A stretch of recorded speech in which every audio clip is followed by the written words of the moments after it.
नमः शिवाय। श्री महालक्ष्मी नमः। नमो भगवते वासुदेवाय। जय मां सरस्वती। जय श्री कृष्ण। राधे राधे।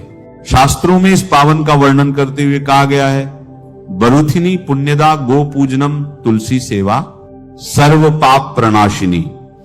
अर्थात इस दिव्य तिथि पर की सेवा और का पूजन करने से मनुष्य के पाप नष्ट होते हैं और उसे महान पुण्य की प्राप्ति होती है।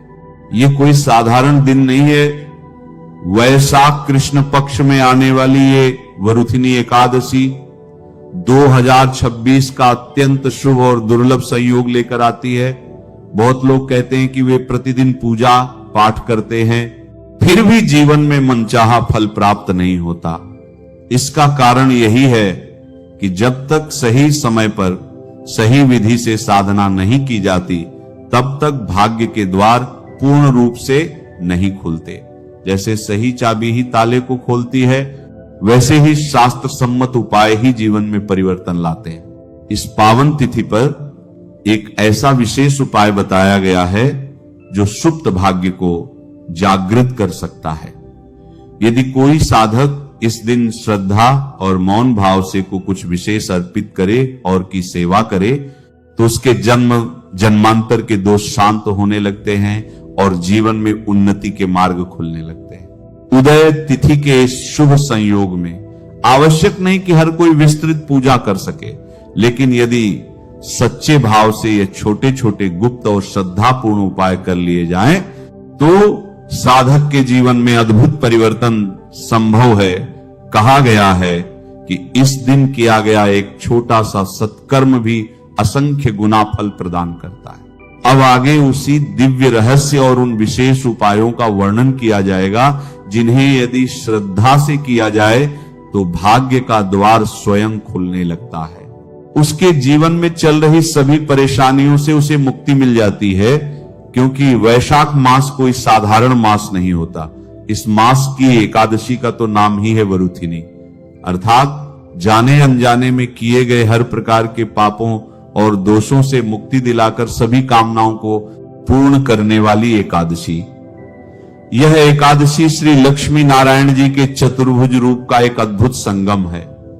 इस दिन यदि आप उनकी श्री लक्ष्मी नारायण जी के प्रिय गौ माता और तुलसी जी को प्रसन्न कर लेते हैं, तो आपकी जन्म जन्मांतर की दरिद्रता दूर हो जाती है। इस कथा को बड़े ध्यान से सुनिएगा और अंत तक सुनिएगा, क्योंकि भक्तों कोई साधारण सी चीज हम आपको नहीं बताने जा रहे हैं। यह एक ऐसी रहस्यमयी बात है जो हमारे शास्त्रों में साफ साफ लिखी गई है। यह एक चीज आपके भाग्य को पूरी तरह से बदल कर रख देगी। वरुथिनी एकादशी कोई साधारण एकादशी नहीं होती। यह वह दिन माना जाता है जब इंसान के पापों का नाश सबसे जल्दी होता है। पुराने लोग कहते थे कि इस दिन शरीर कम और आत्मा ज्यादा जागृत रहनी चाहिए, क्योंकि इस दिन ब्रह्मांड इंसान की बाहरी क्रिया नहीं, उसके मन की शुद्धता को देखता है। आज के समय में सबसे बड़ी समस्या यह हो गई है कि लोग मेहनत तो बहुत करते हैं, लेकिन पैसा टिकता नहीं। एक कर्ज उतरता है तो दूसरा चढ़ जाता है। घर में बिना कारण तनाव रहता है। काम बनते बनते अटक जाते हैं। कई बार ऐसा लगता है कि जैसे किस्मत साथ ही नहीं दे रही। शास्त्रों और पुराने अनुभवों में बताया गया है कि ऐसी स्थिति तब बनती है जब पुराने कर्मों, संचित पापों या पितरों से जुड़ी कोई कमी रह जाती है, जो बार बार जीवन में रुकावट बनकर सामने आती है। इसीलिए हमारे सनातन धर्म में एकादशी का बहुत महत्व बताया गया है। यह वरुथिनी एकादशी उन्हीं विशेष तिथियों में से एक है जिस पर कि यह दान सेवा और संयम जीवन की दिशा बदल देता है। यह दिन केवल स्नान या उपवास का नहीं है, बल्कि अपने जीवन की अव्यवस्था और संचित दोषों को भस्म करने का महाअवसर है। अब बात आती है गौ माता और माता तुलसी की। गौ माता को 33 कोटि देवी देवताओं का वास कहा गया है, और श्री लक्ष्मी नारायण जी की पूजा तुलसी दल के बिना पूर्ण नहीं होती। गाय के संपर्क में आने से मन अपने आप शांत होने लगता है। एकादशी जैसे दिन पर गौ सेवा को विशेष फलदायी माना गया है। वरुथिनी एकादशी का महत्व इस विशेष दिन इसलिए भी ज्यादा है क्योंकि इस दिन दिखावे से किया गया काम बेकार हो जाता है।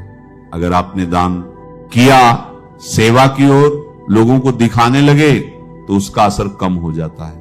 पुराने समय में लोग इस दिन जो भी करते थे चुपचाप करते थे। इस दिन किसी से झगड़ा ना करे, गुस्सा ना करे और किसी भी जीव को कष्ट ना दे। वरुथिनी एकादशी के दिन गौ माता को खिलाने के लिए कई विशेष चीजें शास्त्रों में विस्तार से बताई गई हैं। यदि आप कर्ज से बहुत अधिक परेशान हैं तो इस दिन 1.25 किलो हरा चारा गौ माता को खिलाना अमृत के समान फल देता है। यदि विवाह में अड़चने आ रही हैं या धन का आगमन रुक गया है तो चने की दाल को रात भर भिगोकर उसमें थोड़ा सा शुद्ध गुड़ मिलाकर गौ माता को खिलाएं। स्वास्थ्य संबंधी परेशानियों और असाध्य रोगों को दूर करने के लिए घर की ताजी बनी हुई पहली सादी रोटी पर थोड़ा सा शुद्ध देसी घी और गुड़ रखकर पूरे भाव से खिलाएं। इसके अलावा आप ताजे पीले फल जैसे केले भी गौ माता को अर्पित कर सकते हैं। इन सबके साथ ही एक अत्यंत गुप्त उपाय यह है कि आप एक मुट्ठी भर जौ का आटा या सत्तू लें और उसमें थोड़ा सा गुड़ मिलाकर एक सादी रोटी या पिंड जैसा बना लें। इस पिंड को गौ माता को खिलाना जन्म जन्मांतर के पापों को उसी क्षण भस्म कर देता है।